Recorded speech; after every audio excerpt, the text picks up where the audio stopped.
All right, well, if any of the rest of you want to sponsor, you want to clean me out, you want to pick up these other boxes, I mean, I'm not going to fight you for it. As I said, it's really exciting for me as well.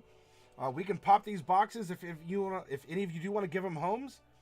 In the meantime, why don't we do a little bit more character creation? You know, last night we made two really interesting characters. Two paladins, but just calling them paladins does not do the characters justice. They each had unique personalities, and they each had their own life circumstances from whence they come. And I especially like that we started to develop some cultural ideas around our forest gnome paladin of vengeance. It was really interesting to come up with the ideas that we did. And so let's continue that creative process, right? Let's find inspiration in the boxes of minis, in random character creation, in conversation over here. Let's inspire each other. Let's come up with some really cool ideas. Because I'm going to sit on these ideas like eggs, and they're going to hatch. And when we get our public game going, what kind of public game going here with you all as viewers, then I want you to feel like that you have contributed. You know, you've put your thumbprint on the world, and it means something.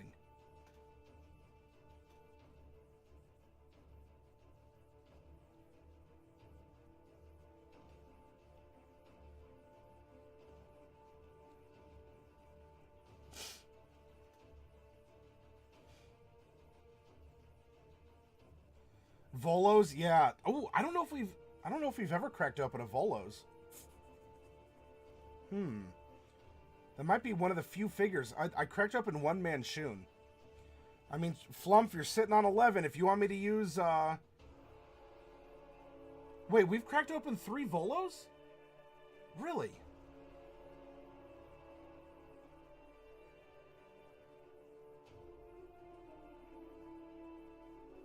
Alright. So, because I need to trust Flumphs, I need to trust the Flumph that says don't trust me. You just want to listen. Alright. Alright. Oh, okay.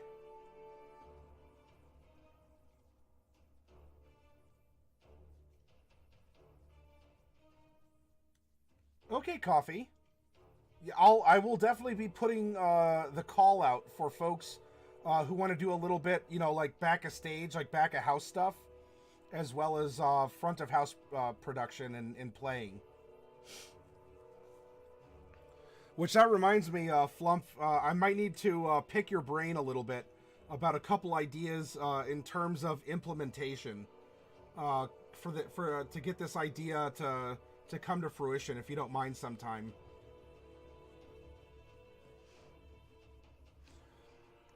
Alright, do we have a female character, a male character, or a multi-class, in which case we'll re-roll? Let's find out. With an 88, we have a male character who is a dwarf. And in particular, we rolled odds, is a mountain dwarf.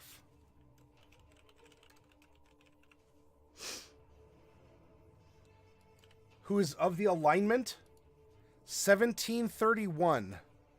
Neutral good.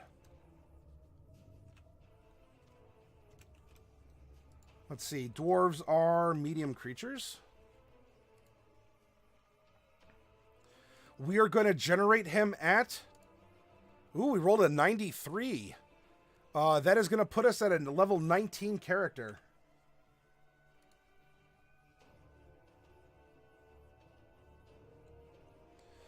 That means, well, unless we roll fighter, we have 5 stat bumps of ASIs, ability score improvements we can give this character. Of those 5, let's see how many are going to be replaced by feats. We rolled a 37, so on our character generator, it's all natural, all stat bumps. Now, for what I consider to be a very juicy part of the character, the background. We're going to generate a 13-sided die and roll it. 1. An Acolyte.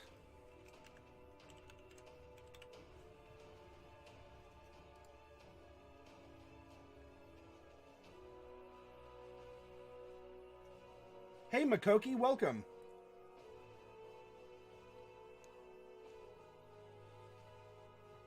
Well, it's kind of like the old saying, I'm stumped worse than a legless dwarf. He has no feet, yeah. Now, the golden D12.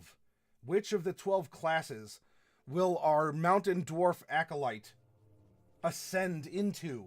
The upper echelons, mind you, like almost max. 9. A rogue. There are 3 types of rogues.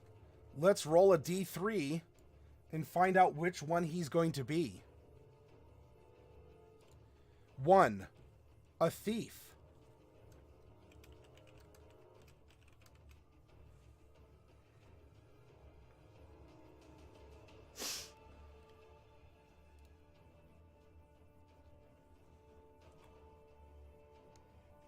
Are you all starting to get ideas for this character? As we determine detail by detail, we add layer and layer one at a time so it's never overwhelming and it's always inspirational and always building towards whatever this character is going to be. Okay, let's give him some physical features. Mountain dwarves start at 4 foot 0 inches. We're going to add 2d4 inches to his height. So he's going to be 4'4". We're going to take that same 4 and multiply it by 2d6. So we're going to multiply it by 2. And we're going to add 8 pounds to his base weight of 130. So he's 138 pounds. That'd make for an interesting thief, wouldn't it? Having a peg leg and a hook for a hand.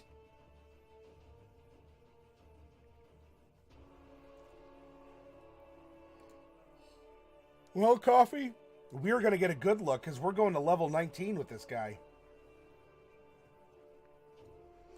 Now, where in his life is this character when we find him? Let's roll a percentile and find out. We rolled a 78. He's middle-aged.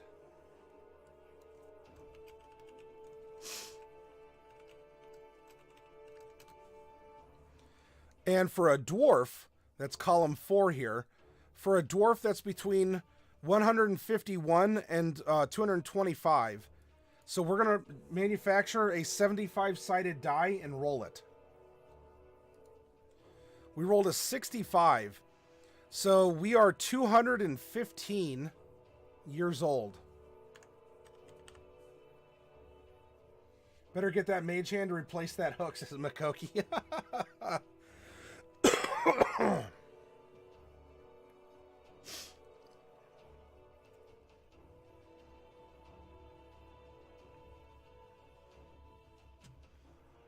Cool. Now, we need to generate, let's see, 2 personality traits. 7 and 2. And an ideal, a bond, and a flaw. 2, 4, and 5. Don't worry about what those numbers mean. I don't know. We're going to look it up here in just a moment. We finished our random number generation. Hey, this is one of the few channels on Twitch that I think likes RNG. Right? This is our bread and butter.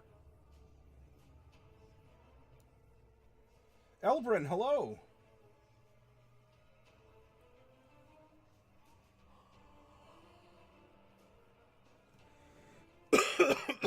Pardon. Let's minimize this. Go. Hey, did you all bring your books? Come on, students.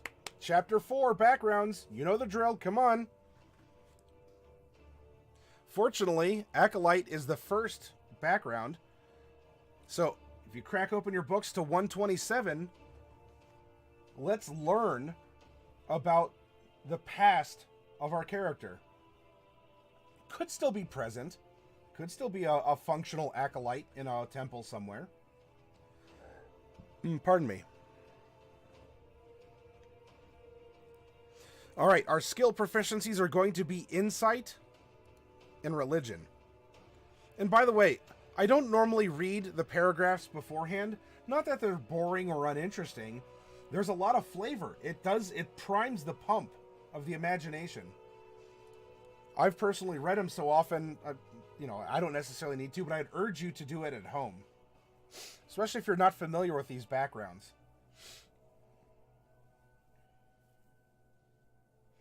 Wouldn't it be a mage hook? So we're going to be proficient in insight and religion. We're going to be able to speak 2 languages of our choice.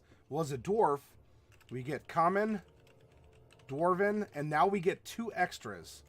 Because, hey, we have to be able to, you know, walk and talk amongst the peoples. We're going to get some equipment in a holy symbol. A prayer book or a prayer wheel. Ooh, let's go for a prayer wheel.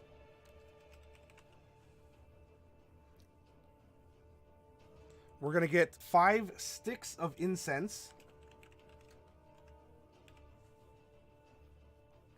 Vestments. So if we're performing our official duties, we have the appropriate robes and sashes and whatnot. We have some common clothes as well. And a belt pouch containing 15 gold.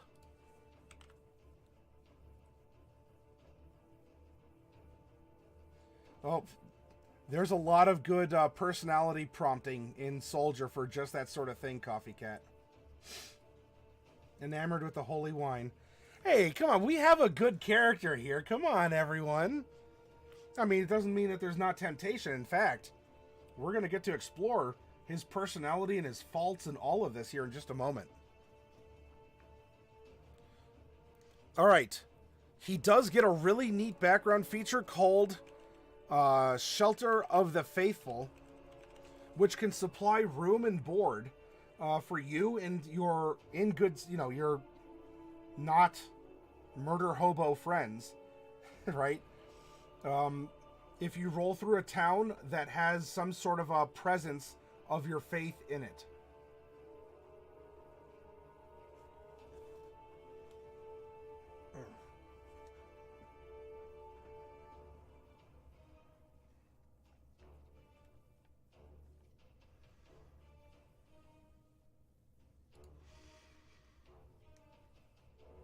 Okay, personality trait number 1.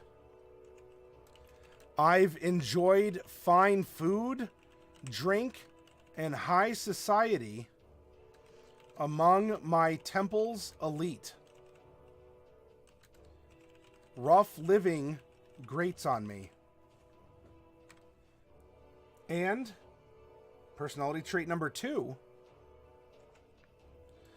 I can find common ground between the fiercest enemies, empathizing with them and always working toward peace.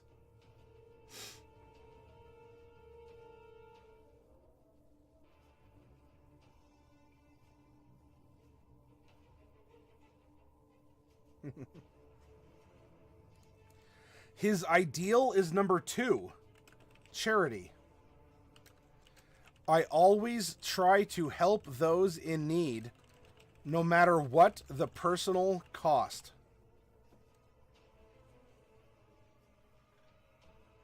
Israel.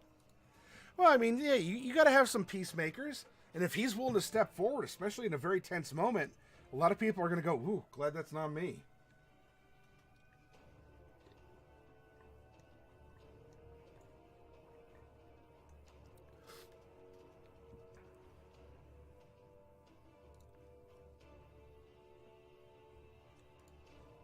All right. His bond is number 4. I will do anything to protect the temple where I served.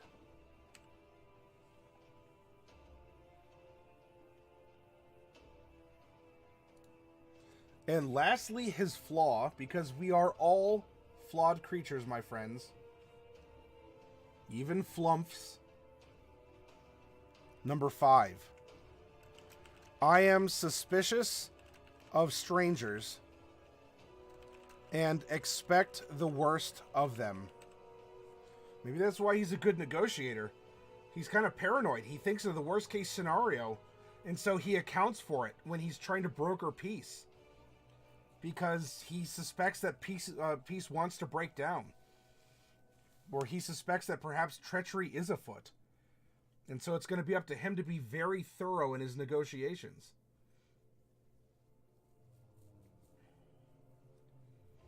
Derek says it's amazing how much power is left on the table. It's why oftentimes to be a leader, you don't need to step forward. Just wait for everyone else to step back. That is true, Derek. He likes being a middleman, but wants to gain something from each transaction.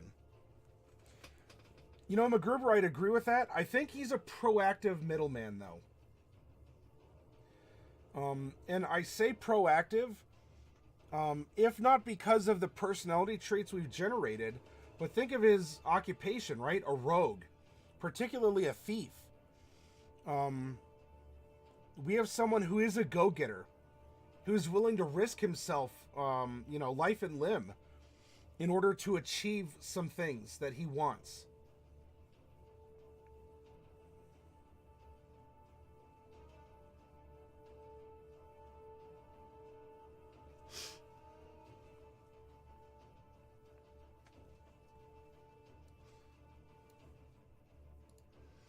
All right, now that we have our background, right, we're thinking of this, again, the character is created in a way that I want us to start broadly. I want us to start broad and scan our horizon and choose cool ideas that show up on our radar there. And then we'll slowly refine and refine.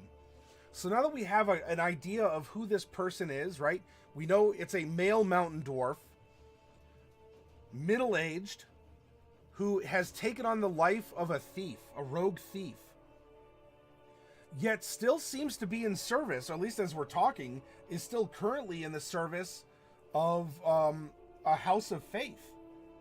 And so what role does he play? Whether it's overt or covert. Is he using this as a front? If so, now he expresses himself in a generally selfless manner, and I think that's backed up also by a couple of his points of his personality. But let's see what him being a dwarf brings to the table now, because that's going to give us a couple options.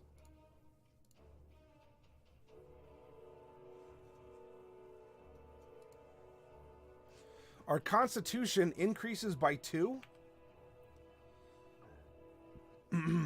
Our walking speed is 25. So 12 climb, 12 swim, 0 fly. We do get dark vision out to 60 feet. We have advantages on saving throws against poison.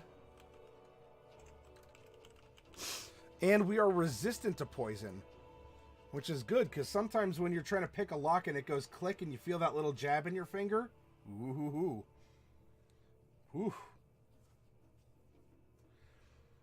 Dwarven combat training. You have proficiency with the battle axe, hand axe, throwing hammer, and warhammer. That can come in handy because being a rogue isn't gonna offer us some of those choices.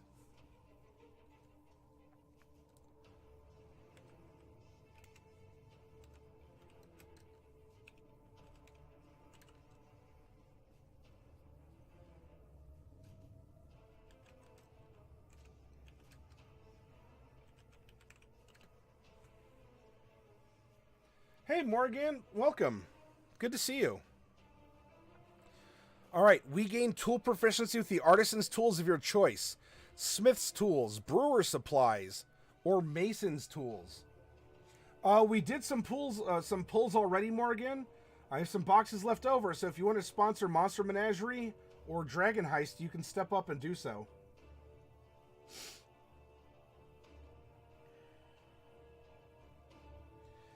Daly says he is a Cassian Andor of Dwarven kind, stealing and espionage for all the right reasons. He's Orzhov, says Derek. Now, if you're a player character and you want to go with another tool set than what the player's handbook suggests, bring it up with your DM. If we were to stick to just what the 3 options above are, based on the personality of this character, Would you see that he is more of a smith, a mason, or a brewer?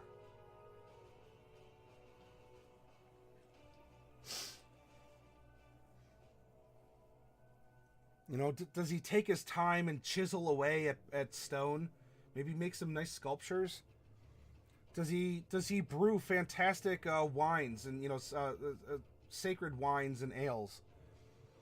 Or does he make his own tools, his own custom, you know, his thief tools? But of course, he makes all the nails and horseshoes that the abbey or the temple needs.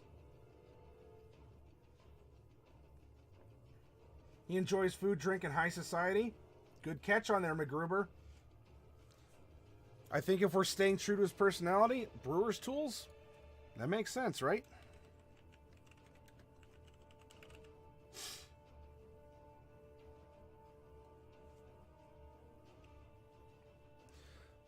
He's also going to get stone cunning.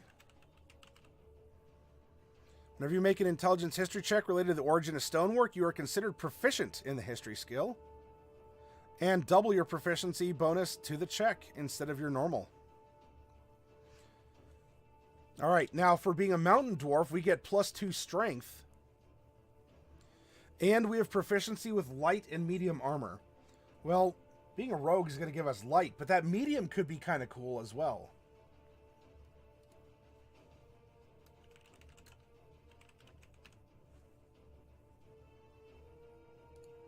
Okay. Let's load up Rogue. So, class, you can turn to page 95. Come on now. Come on. Like a Belgian monk. Level 19. He's going to get a lot of goodies, my friends. Okay. We're level 19, so we have 19 D8 hit die. Funny how that works. You get 1 per level, and we're a D8 hit die class. Proficiencies: light armor, simple weapons, hand crossbows, long swords, rapiers, and short swords. So simple, long, and short swords, rapier, and hand crossbows. An artisan brewer acolyte of Gond, says Daly.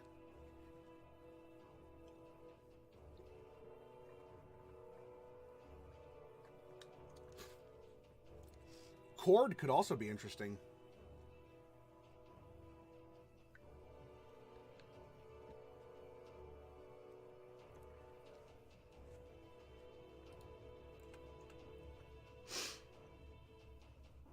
We are also proficient not just with brewer supplies, but thieves' tools. Gotta hit the hay. All right, McGruber, I'll get those minis over to the store to get packed up and shipped out as soon as I can. Yeah, he has a wider range of weapons. In this case, that dwarven combat and armor training is going to make for a very interesting mix for him.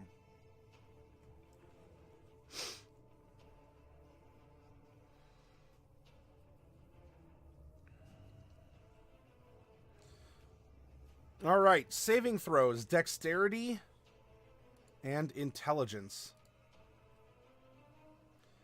And skills, we get to choose 4. Unfortunately, I'm blocking the PDF here. But based on what we know of him, right? Let's stay true to his character. Which 4 skills would he pick up? Acrobatics, athletics, deception, insight, intimidation, investigation, perception, performance, persuasion, sleight of hand, and stealth. From being an acolyte, we get religion and insight. Well, insight takes care of one of the options that we were given by Rogue. Persuasion might be a good one. He does seem to be a very charismatic person. He likes making peace.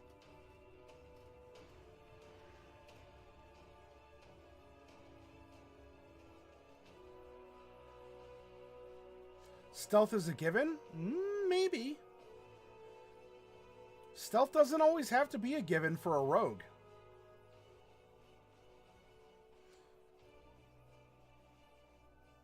Perception, so you can scout the room. Reading the room would come under insight if you're looking for how a crowd is reacting or if there's like body language or tension.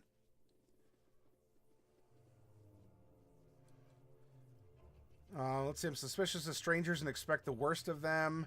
That's kind of an insight back up there. So if we go persuasion,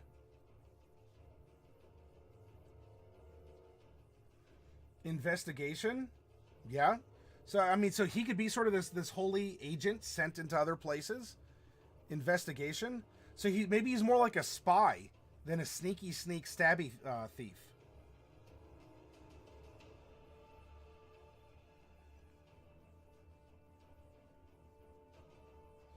So if we have investigation and persuasion, we still get 2 more.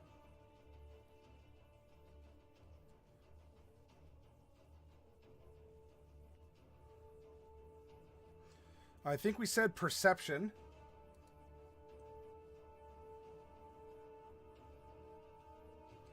And we get 1 more.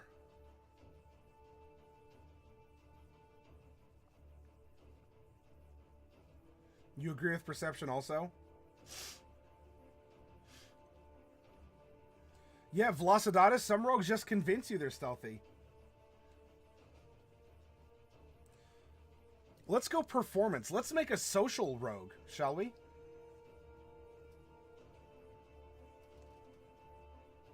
Did I bonk my camera? There we go.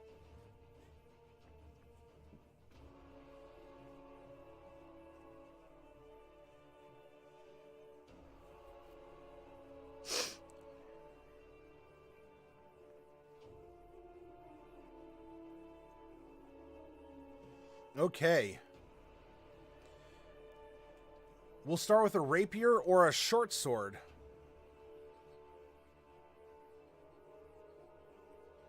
Would be fun if he was an inquisitive rogue, but as a thief, he already gets a stealth bump at 9th level, so I don't know that you need it to hear. Yeah, I think we're fine making a good social rogue. I mean, again, because we're only sticking to the core mechanics here. Yeah, diadems, it's, there's a couple things I need to pick up for the channel.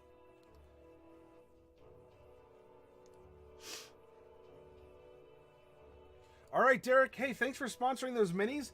And with the credit that Trustaflump has floated to you, let me know how you want to use it and what you'd like to pick up with it.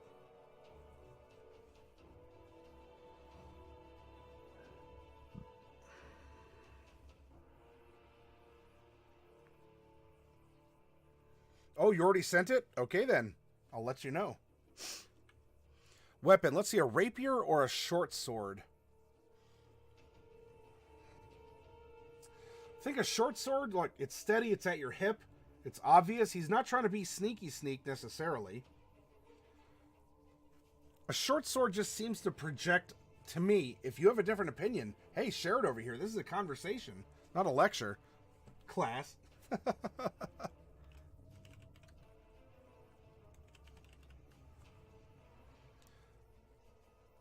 Short bone quiver of arrows or another short sword.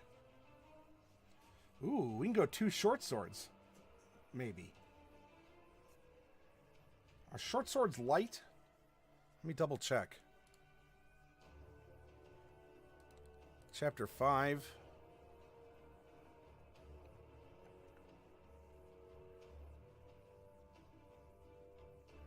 Short swords are light. Ooh.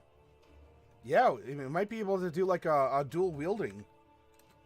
He wears a short sword on each hip.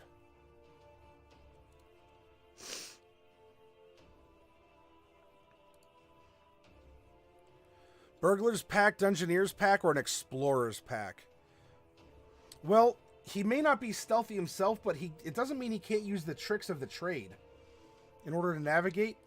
I would almost say that in this case, a Burglar's pack would be appropriate for him. Though, of course, look, if you get these options, talk to your DM. If you're rolling up a character like this for a home campaign, just say, hey, can I take an entertainer's pack? Or a priest's pack because of my Acolyte background? Maybe your DM will say yes. Hey, he's technically medium, and he'll remind you of that, Chaotic Blue. Let's see. Leather armor, 2 daggers, and thieves' tools.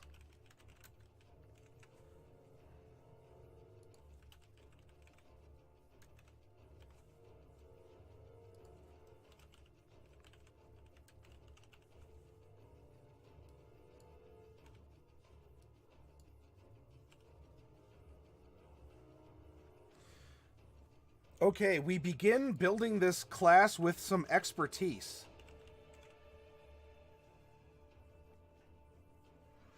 At first level, choose 2 of your skill proficiencies or 1 of your skill proficiencies and your proficiency with thieves' tools.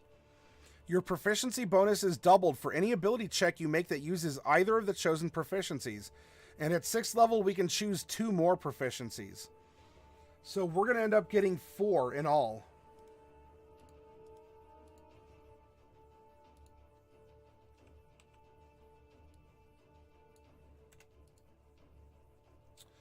Let's see. Would he be proficient in thieves' tools? We are going for kind of the gentleman thief here. They do get expertise very early. I got it, Chaotic.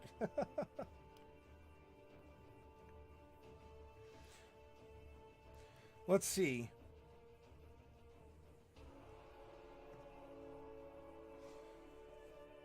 Rapiers, well, I think he wants to project some power, and so a short sword has some more girth.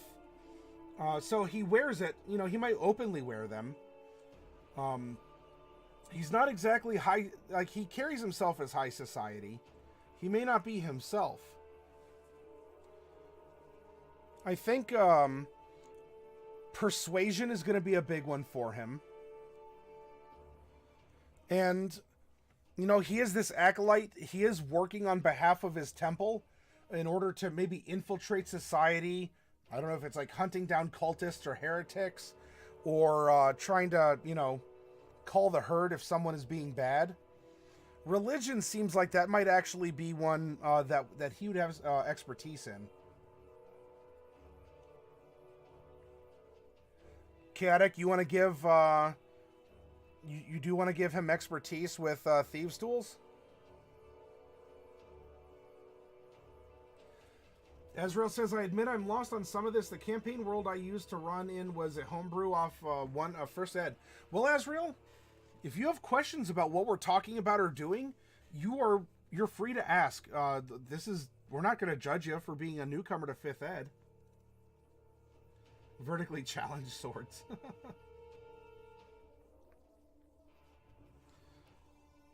Okay, so for this, we'll give him thieves' tools, persuasion, religion, and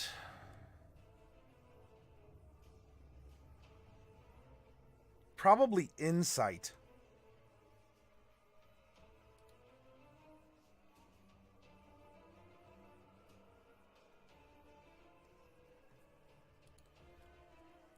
So he can negotiate. He can read people's thoughts.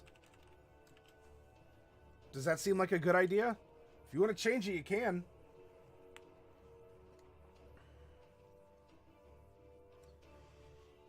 Now, we are also going to be able to sneak attack. Beginning at first level, you know how to strike subtly and exploit a foe's distraction. Once per turn, you can deal an extra 1d6 damage to one creature you hit with an attack if you have advantage on the attack roll. The attack must use a finesse or a ranged weapon. You don't need advantage on the attack roll if another enemy or the target is within 5 feet of it. That enemy isn't incapacitated and you don't have disadvantage on the attack roll. The amount of the extra damage increases as you gain levels in the class. Now, this is something that some tabletops may have they may bring it up as a question. To sneak attack, it says you need a finesse weapon. And so the question can come down to, do you have to be using dex with a finesse weapon to get sneak attack? Or can you use strength? It's just that the finesse rider means that you can't sneak attack with a greatsword or with a ballista, if any of you get that reference. Although I guess it technically is a ranged weapon, so maybe you can. And so, you know, it doesn't say you have to use dex, it's just that the weapon has to be a finesse option weapon. Some kind of alcohol tolerance, skill, or ability.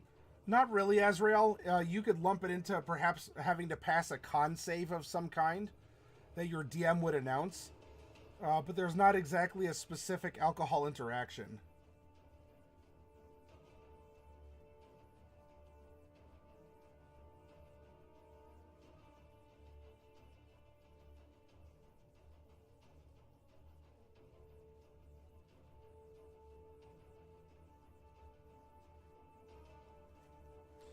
It does affect a lot.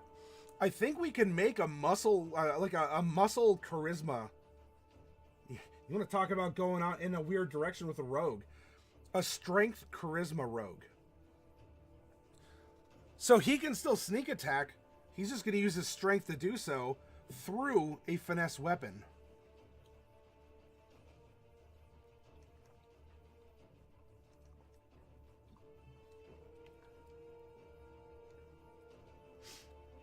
Because look at this. Coffee Cat. Because of that dwarven armor training, look at what he can do. If we give him a 14 dex, he can maximize the dex modifier in breastplate, and he'll have a 16 dex in breastplate and not have disadvantage on stealth. He may not be especially good at stealth, but he's rather well armored in that case. If he really super didn't care, he could wear half plate, which is medium armor, and rock a 17 AC. And so he can make you think that he's coming at you like a big old swole fighter or paladin, wearing the chunkier armor.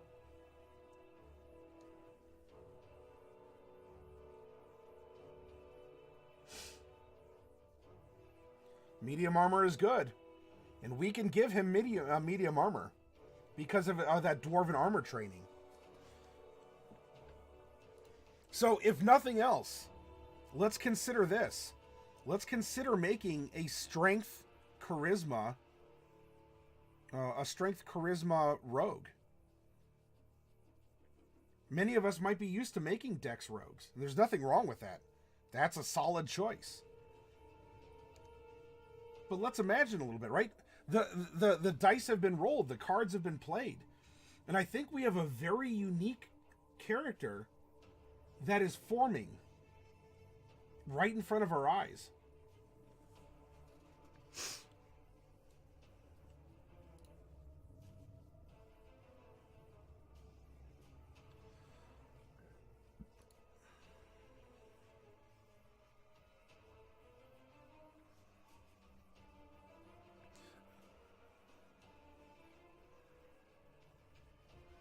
Okay, so we have sneak attack. We're going to be getting some big dice. We're going to be swinging with 10d6 sneak attack dice.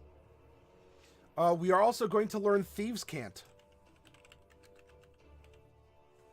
So we know 5 languages. We are going to get Cunning action. You can take a bonus action to dash, disengage, or hide. It's a very good thing to have, honestly. We'll worry about our archetype in a little bit. Let's find out what all rogues get. Baseline. Uncanny dodge. By the way, this is why a lot of people think that rogues are the best tank in 5th ed. That's right, you heard me. Rogues are the best tank in 5th ed. Controversial. You use your reaction to have a damage attack against you. You also get evasion.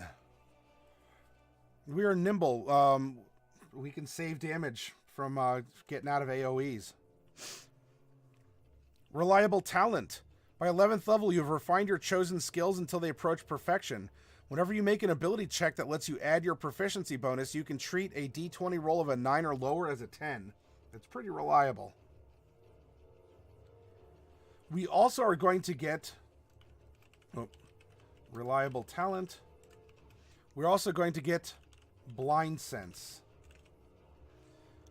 You're aware of the location of any hidden or invisible creature within 10 feet of you. Slippery mind. We now have also advantage on wisdom saving throws. Well, not advantage, proficiency. And by 18th level, we are elusive. No attack roll has advantage against you while you aren't incapacitated. Nice, huh? And stroke of luck, that's a capstone at 20. We got to fight a little bit harder to reach that as we're only 19.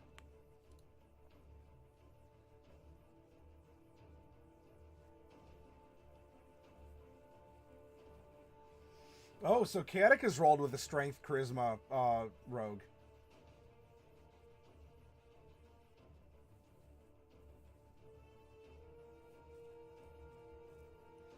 Azrael, an educated man. Now I really hate him.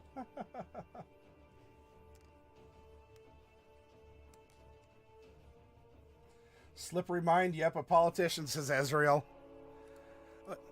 He is a politicker. All right, you honed, as a thief, you hone your skills in the larcenous arts. Burglars, bandits, cut purses, and other criminals typically follow this archetype, but so do rogues who prefer to think of themselves as professional treasure seekers, explorers, delvers, and investigators. In addition to improving your agility and stealth, you learn skills useful for delving into ancient ruins, reading unfamiliar languages, and using magic items you normally couldn't employ. All right, our archetype is going to give us fast hands. As a bonus action granted by your cunning action to make a dexterity, you can use your thieves' tools to disarm a trap or open a lock. Or take the use an object action.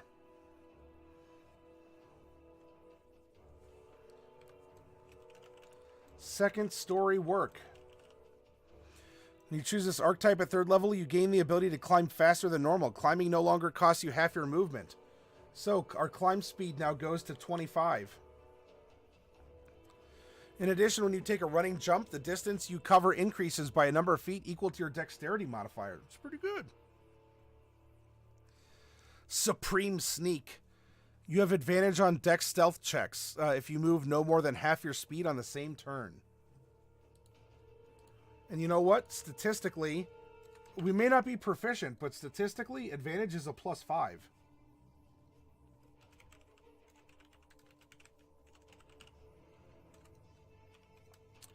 Use magic device. By 13th level, you have learned enough about the workings of magic that you can improvise the use of items even when they're not intended for you. You ignore all class, race, and level requirements on the magic items. Chaotic.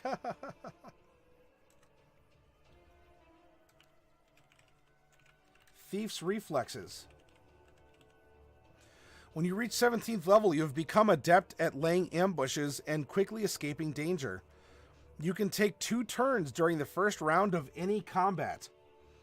You take your first turn at your normal initiative, and your second turn at your initiative -10. You can't use this feature when you are surprised. I don't know. I think we're going to make him an average nimble dwarf. I don't know. I think sitting at a 14 is going to be really solid for him. I mean, if he took a feat, maybe we'd go medium armor master and squeeze out 1 extra dex, maybe. But we went all stat bumps for him. I don't know. We'll see what works.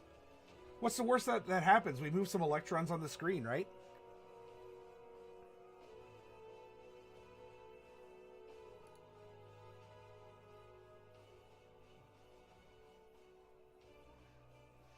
All right, so here is our chassis of our character. We know a lot about him. We know his shell, and we know some of the comfy interior bits. Let's drop the Hemi in this bad boy. Let's put the engine in him. We're going to use the standard array and drop in these scores into his abilities to fuel him.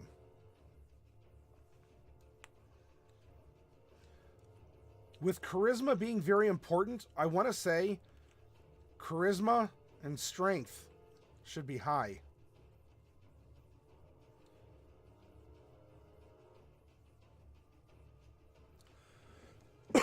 Oh, pardon me.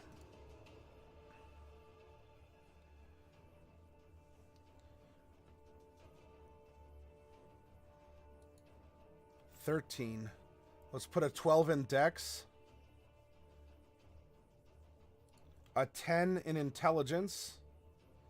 You know what? Let's put the 10 in constitution so he gets that bump. He gets some extra hit points. He might need it.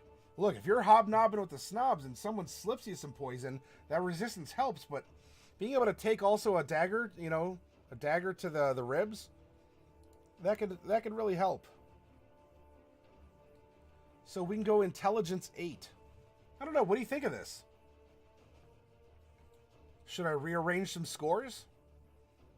Do you think I'm completely wackadoodle and we should put the 8 in Constitution so at least it averages out and move the 10 to Intelligence? Remember, we're going to be able to pump 10 points into his stats to finish this character. So this is only a starting point.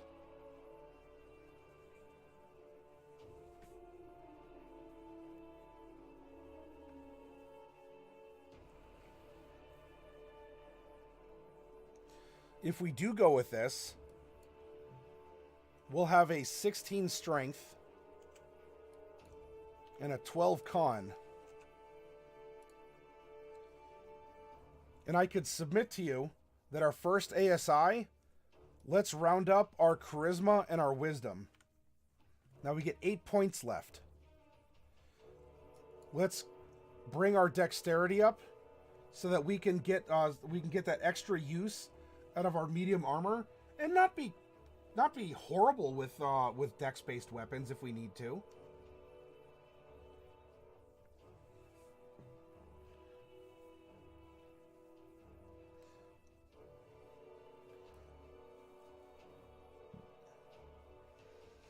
You want to bump his int as well?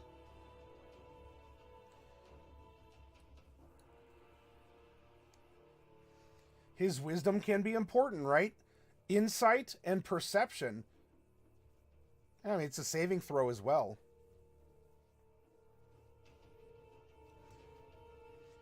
If we're so we've used 2 of our 5. He may not. You don't always have to max out to 20. I mean, bear this in mind. If you go hardcore into your main stat, you can hit your natural cap by level 8 out of the 20 you could be playing in a campaign. So, by end game, if you don't have a 20 in it, is it really that important? I think we should probably bump up his strength at least a little bit more, and have our 3 of our 5 put him in this position.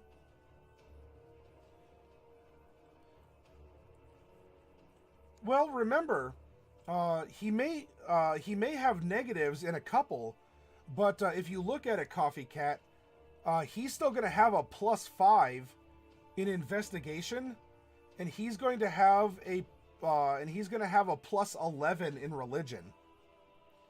So, by having a negative modifier, it just means that he doesn't have necessarily a broad intelligence amongst all topics. But for those things in which he's proficient, he is really good at them.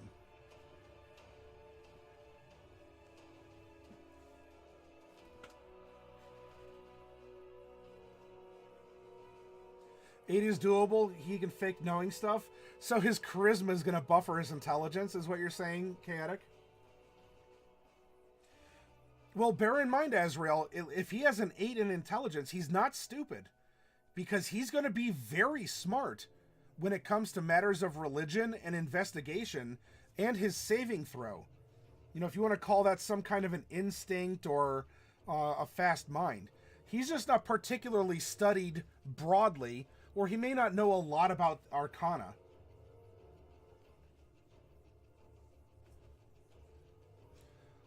So maybe we want to use our 4th to bump our wisdom up a little bit more.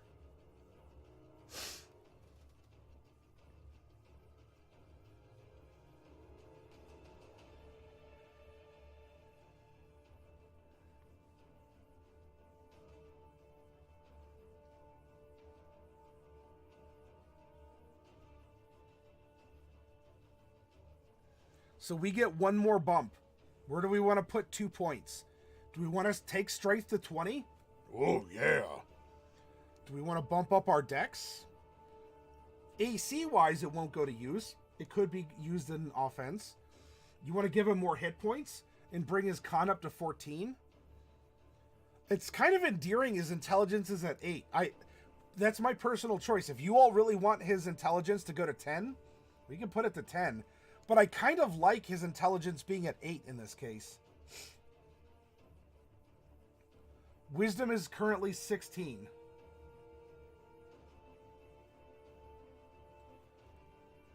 We could bump his wisdom up higher so he's more instinctive. Or we could bump his charisma up higher and have him be, oh, he just radiates confidence and performance.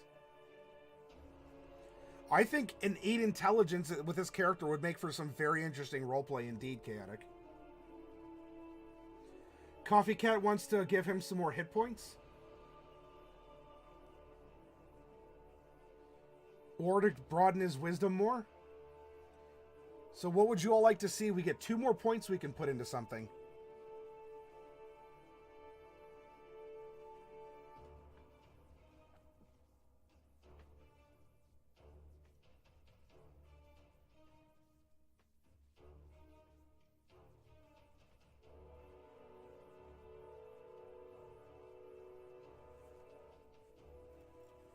Daly wants to go for Connor Charisma.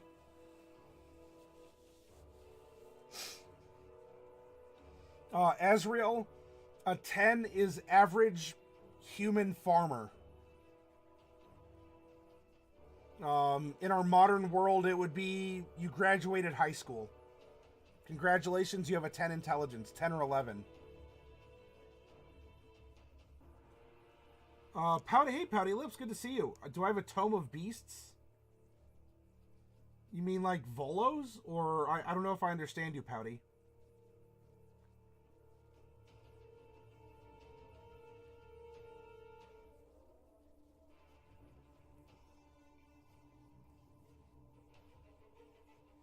Oh, I do not have that. I'm sorry, Pouty Lips. And thank you for clarifying, Daly. All right, so I've seen 2 suggestions for Constitution then amongst the conversation. So let's put the last 2 points in Constitution and give him some hit points.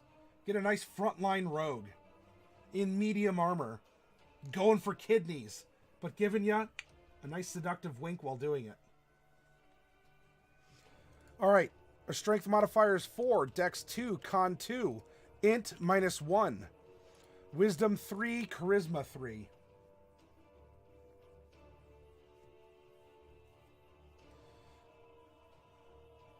Our proficiency bonus at 19th level is going to be a +6. So with this in mind... Hey, Delcorin. Thank you.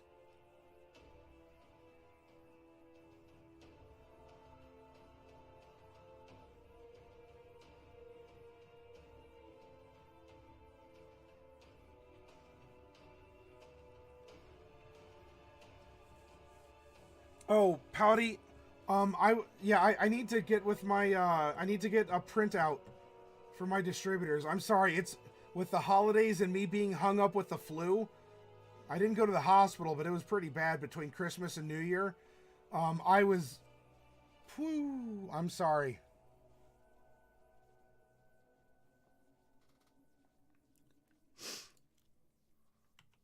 All right, our saving throw and our athletics check are both going to be 4, because that's what our modifier is.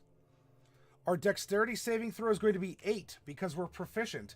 However, our other dexterity-based skills are all going to be 2, because that is our dexterity modifier. Constitution saving throw is 2. Now, intelligence, we're not going to be the best at making arcana, history, or nature checks. But that's fine, because our saving throw is going to be at a +5. Our investigation is going to be at a +5. And when it comes to matters of religion, we are going to be at a +11. We do so because we are an expert in religion. Expertise allows you to add your proficiency modifier twice, and then adding, or in this case subtracting, your modifier. So he's not necessarily a dumb person, he just doesn't have broad intelligence. He's very specified. I mean, I could argue that a lot of us have a similar setup IRL. You know, we all have some things that we're very keen on. We have a very high intelligence and a working knowledge of it. But when it comes to some other topics, woo! Our wisdom saving throw is going to be at a +9. Our perception is a 9 because that's our modifier plus our proficiency. However, when it comes to insight, reading people's emotions, body language, reading a room, you know, getting the vibe, that is going to be a 15. Twice our proficiency plus our modifier. Lastly, our charisma. Our save is a 3, deception and intimidation are 3. Performance is rocking a 9, and our persuasion is also a 15. Because this guy has a winning smile. Exactly, Daly. He has focused intelligence.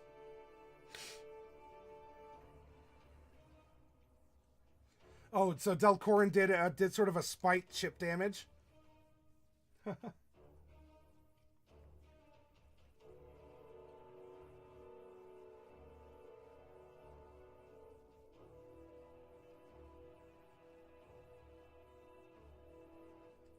12 for 10. Your brain is deteriorating, you say. Well, hopefully not too quickly. We want to keep you around as long as possible.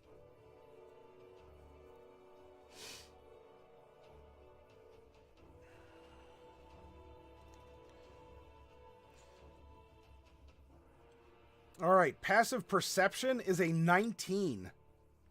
10 plus your perception modifier. Look, that replaces a lot of unnecessary dice rolls. It measures your natural awareness as a person. This, you know, what you see and hear. For example, we're talking through Twitch. You're hearing my voice.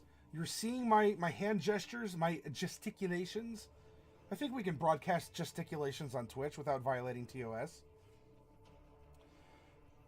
But if someone were to, I don't know, drop a plate in the other room or downstairs, despite us having a conversation and chatting, would you still hear that without being actively trying to listen for a plate being dropped? And there you go. Armor class. Well, we're level 19. Do we have our starting leather? Probably not. But let's play along. Leather armor starts at AC 11, and then you can add your dexterity modifier to it. In this case, armor class is a humble 13. If we were to go to something like a breastplate, then it would actually go up to 16 instead. But we're playing with what we have, so there's the explanation.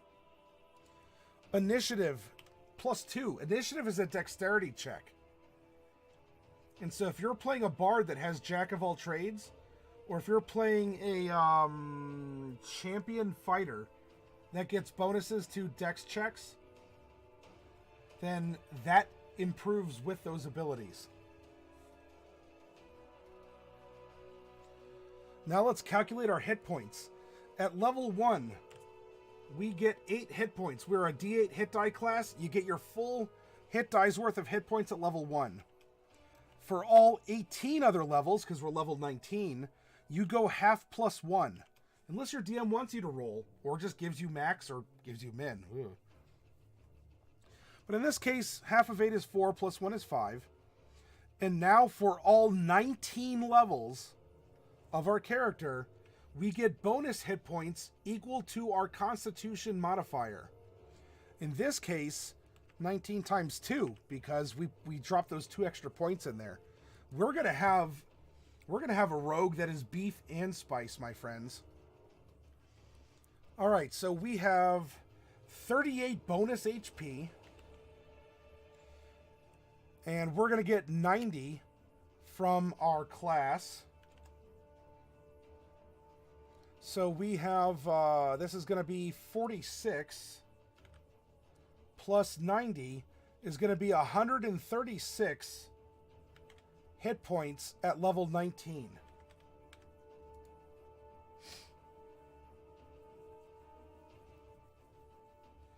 Oh, Daly. Daly, I can believe it, sir.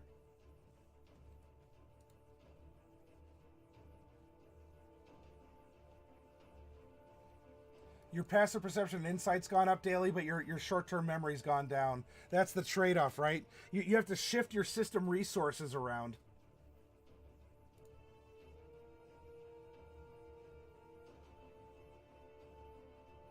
All right, 12 for 10. See you around. Thanks for coming by and saying hi. It's good seeing you. I think I said Happy New Year to you, but if not, Happy New Year, 12 for 10.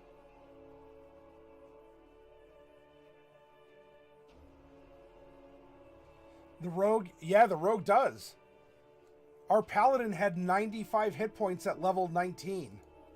Our rogue has 136.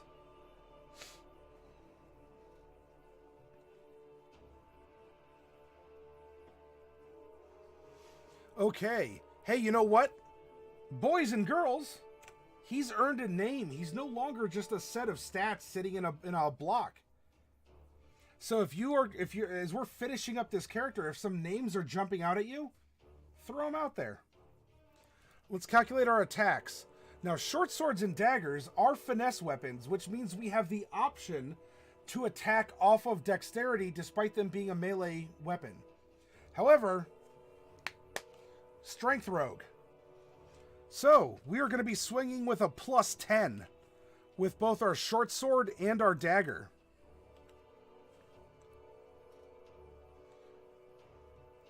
Right? Our 4 modifier plus our 6 proficiency bonus.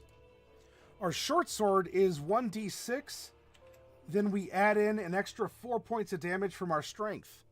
Our dagger is 1d4 plus 4 points of strength. We don't have to worry about spells. We're not an, I was going to say an Eldritch Knight.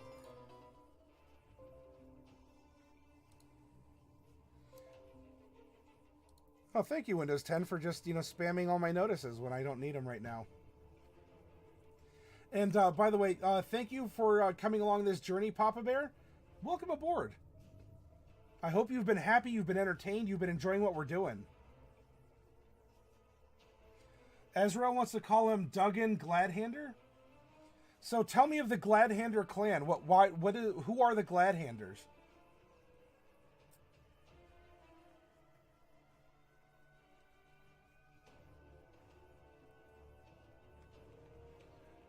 We have our background personality traits. You know what? We don't have any spells. So really, aside from giving this guy a name, we have a finished character. Chaotic Blue is so over 2018.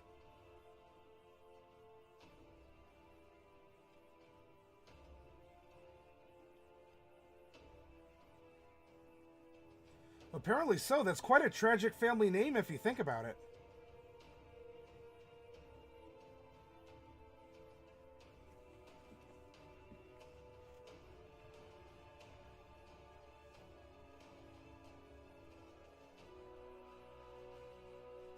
So he comes from a family of small-town mayors.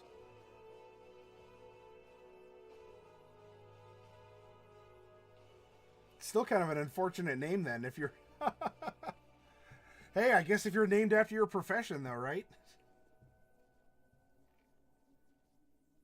It's been great, really informative. I haven't played D&D before, and I'm trying to learn as much as I can. Will Papa Bear, welcome aboard. I'm glad you're enjoying it. And I'll tell you what, you came in at the... Well, I don't know when you came in. You could have been lurking for a while. But when we finish this character, we're going to take a 10-minute break, get a snack and a drink, make yourself comfortable, and we're going to do another character from the ground up. And we're going to do it all random, right? So we're not going to talk about min-maxing. We're not going to say this is the best build, and if you play a halfling and you don't play this mix, then you're not playing D&D. None of that. That's garbaggio. We make authentic characters out of random numbers. People that, you can imagine. People that are tangible, despite them just being cut out of whole cloth right in front of your eyes. And you are welcome to join the conversation and ask questions. Newcomers are absolutely welcome at this table.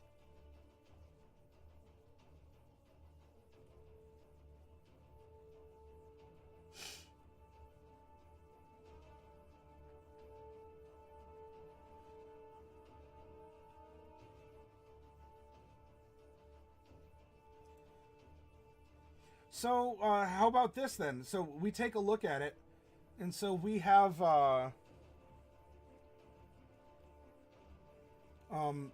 So we could go with, instead of Gladhander, which might be a little obvious, or even, I mean, you don't want everyone to know your profession, right? If you wanted to stick with Dugan, what about, like, Dugan Gladstone? Sounds dwarven. And it still has glad, right? It's happy. It's a happy stone, like positivity. Oh, they're the Gladstones. Yeah. I'm familiar with them.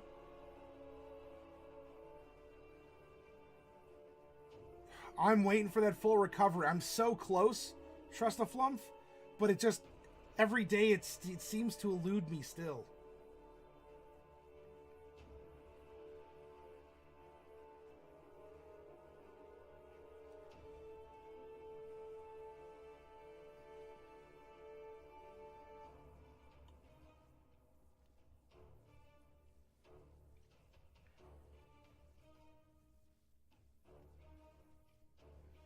I mean, unless you want to call him Dugan Coldstone, and he slings ice cream. Well, I think we have a pretty good name, and you know what, Azrael, don't worry about, look, fantasy names are fantasy names. Don't get hung up on it, it's fine. Throw out ideas. Let's see what sticks. Let's swap things around and talk about it. Come up with some cultural ideas and cultural norms. Because look, what's the worst that happens? We come back and we swap around a few electrons on a screen? Alright, I gotta get up. I'm gonna take a break. Let's come back in about 10 minutes, everyone. Okay?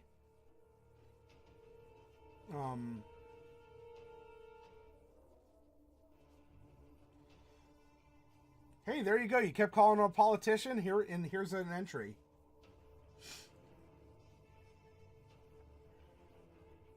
Well, there you go. All right, 10-minute break, everyone. Do what you got to do. We'll come back here and we'll build another character. We'll brainstorm. We'll throw together ideas. And you know what? Some things don't work and some things do. That's perfectly fine. It's perfectly fine when it comes to a game of imagination and storytelling.